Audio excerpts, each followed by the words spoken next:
So now we get to make the extension into a bigger, more important concept. We're going to talk about the center of mass of a lamina. Lamina, you probably see it more frequently in the real world as the verb to laminate. To laminate something is to put a very thin layer of plastic on both sides of it so as to help maintain its integrity. So a lamina is equivalent to what we call a thin sheet. Now, with this in mind, what we're going to assume is that we can take our lamina and put it in the form of an area in between two curves within the Cartesian plane.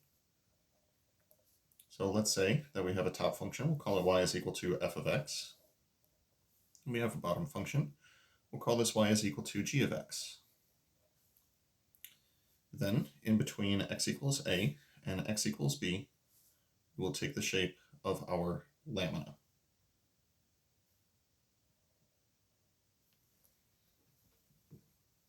Now, first thing to introduce here is going to be the variable rho. Rho is going to refer to the density of the lamina in question. Density of the lamina. So this will be given to you as mass per unit area.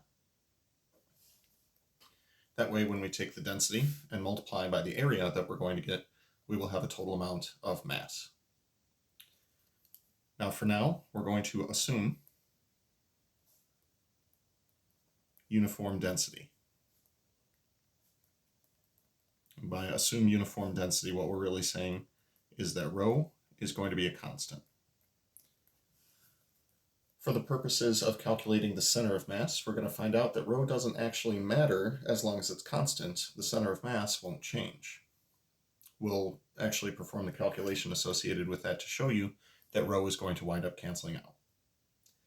Now, in order for us to figure out all of these things, we are going to need to know, what is the mass of the system, what are the moments of the system, and so forth and so on. So here's what we do as mathematicians. We're going to take this interval, we're going to slice it up into a bunch of little tiny subintervals like so.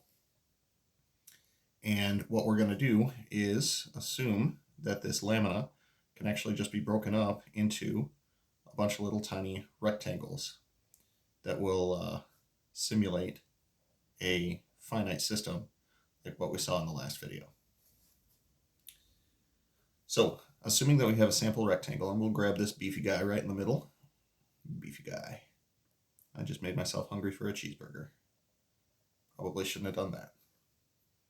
So for a rectangle, hopefully it's not going to be a surprise to find out that the center of mass of a rectangle is going to be halfway in between each of its sides, smack dab in the middle. So what we're going to do is treat this as though each of these rectangles has a center of mass, and then use all of those centers of mass to add up the moments and then divide by the total mass. So for an individual rectangle,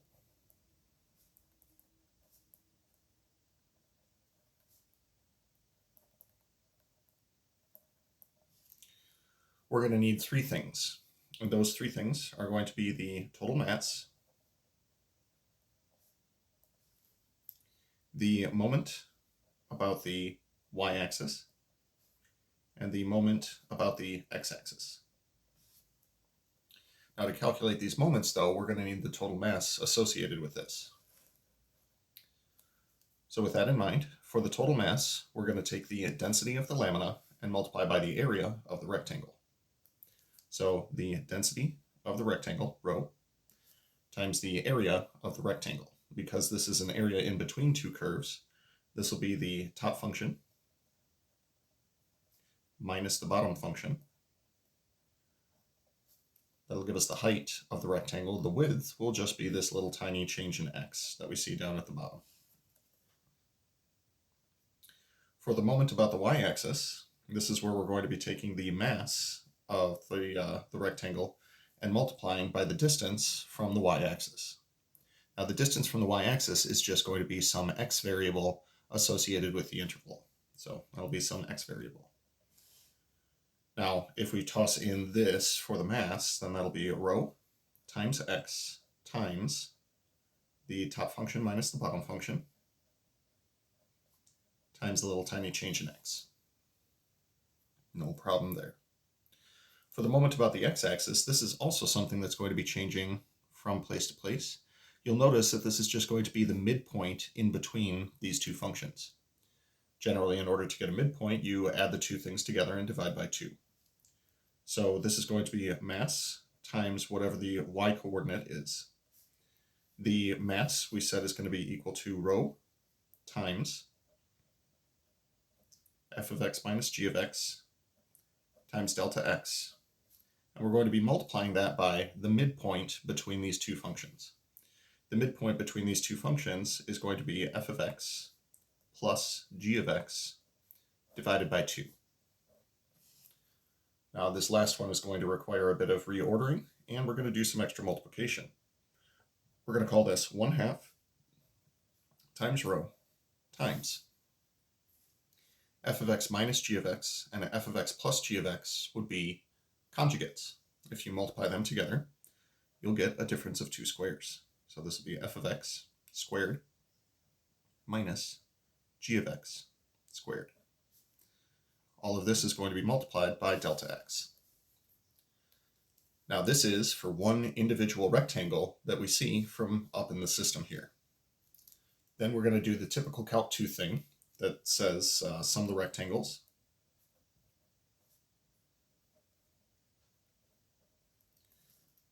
Sum the rectangles. And then let the number of rectangles go to infinity. And when you do that, poof, all of a sudden you have a definite integral. So keeping these formulas in mind, actually don't keep them in mind, let's just do this.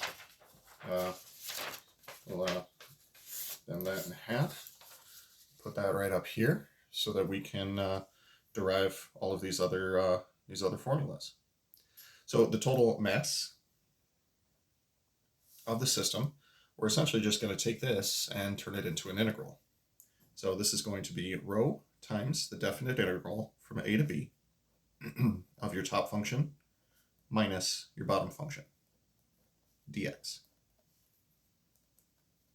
For your moment about the y-axis, once again, we can factor that rho outside of the integral. This will be rho times the definite integral from a to b of x times f of x minus g of x dx.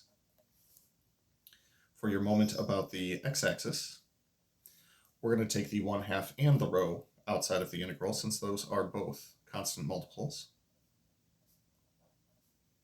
And we'll have the definite integral from a to b of f of x squared minus g of x, extra parentheses, squared dx.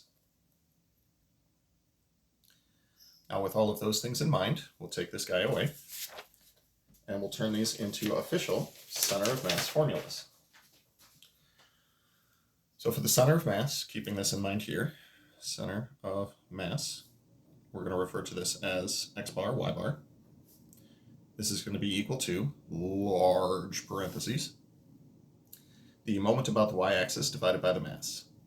However, when we do the moment about the y-axis divided by the mass, we're going to get rho times the definite integral from a to b of x times f of x minus g of x dx divided by rho times the definite integral from a to b of f of x minus g of x dx. When we do the same thing for the y-coordinate, that'll be the moment about the x-axis divided by the mass. So this will be 1/2 rho times the definite integral from a to b. Oh boy, right at the edge of the binder here. Let's go ahead and shift that around. F of x squared minus g of x squared dx, all divided by the same mass as before. Rho times definite integral from a to b of f of x minus g of x dx. Oh boy, okay, all right, yep, got it to fit. Now there is a little bit of simplifying that we can do to each of these. First one would be to point out that we can get the rows to cancel out in each of these cases. and that the definite integral that's left in the denominator, that's simply the area of the region. So frequently, you'll see this written as 1 over the area times the definite integral from a to b of x times f of x minus g of x. As promised, the uniform density doesn't matter because we can get it to cancel out. Then for the other one, we'll call this 1 over 2 times the area. That's the 1/2 from the numerator and the area from the denominator. Definite integral from a to b of so many parentheses. F of x squared minus g of x squared dx. And that's the definite integral from a to b. So here would be your center of mass formula, regardless of the uniform density that we happen to be using.